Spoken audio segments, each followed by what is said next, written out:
Hi there and welcome to Mr. Van's first tutorial on term papers. We're looking at the exemplar paper over these next couple of videos. And the idea is to hopefully give some ideas to people who are getting a little stuck on how exactly to do each of the parts. This particular one is for the introduction. Just so that we're all clear, we're on the Mr. Van website here, mrvanspectrum.weebly.com, and we're going to go into handouts. And you'll see in here, we've got term paper exemplar. Gonna load that up. It's in a Google Doc. All right. Now there's a little bit of work on the top page. Not really what we're going to be looking at here. Really want to draw your attention to the fact there are a ton of comments in this. There's a lot of good ideas if you're getting stuck. We're going to have a look at the first paragraph here, obviously, this being the introduction.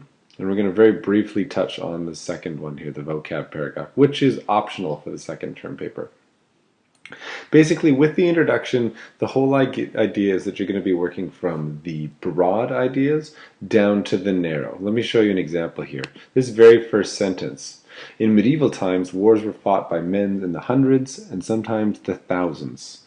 That's basically just describing war. There's not a lot that it really says about my topic, which in this case, as I scroll up to show you, is to what extent was World War I the worst war the world had ever seen.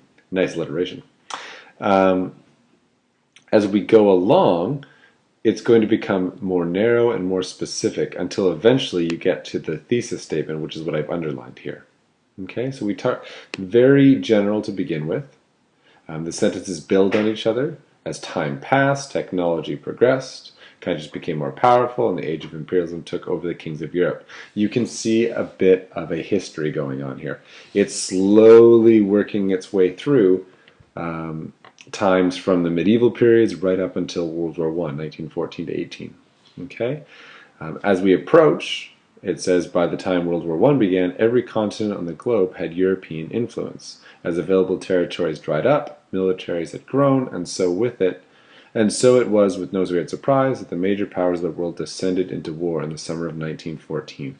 Now we're right to the point where we started talking about World War I.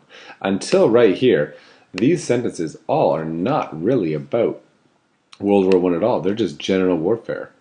Then, this is a really helpful one. You'll notice I pointed out here. It's called a mini transitional sentence. I do recommend them in your intro paragraph. After you've done your big picture stuff, put one of these in here.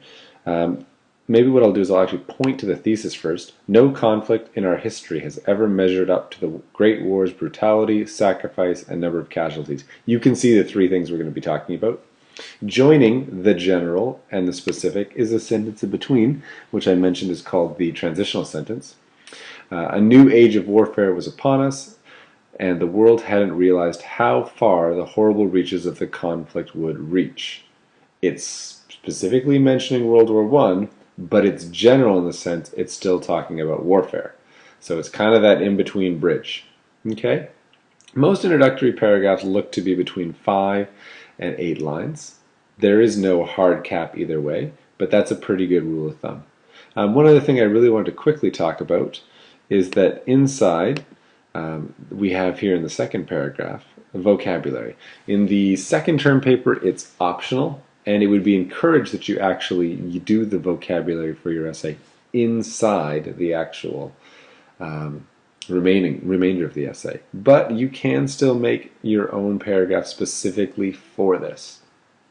Notice that when you do these, you got to make sure, as I mentioned on the right here, that you give context and the definition. So not just what the heck is imperialism, which, as we can see here, the act of controlling a region and its resources for exploitation for the better part of a country prior to the war. It actually also speaks to the context that we're using it in. Okay? Major powers, including Germany and Britain, had also promoted a great deal of nationalism in pre-war years. Nationalism involved the patriotic feeling exhibited by the citizens. There is the definition. But fostered by governments. Okay? So you can see there's some significance with nationalism before, and then it actually says what nationalism is. Okay? A couple ideas with that. So we'll be back with the next video on body paragraphs. Thanks a bunch.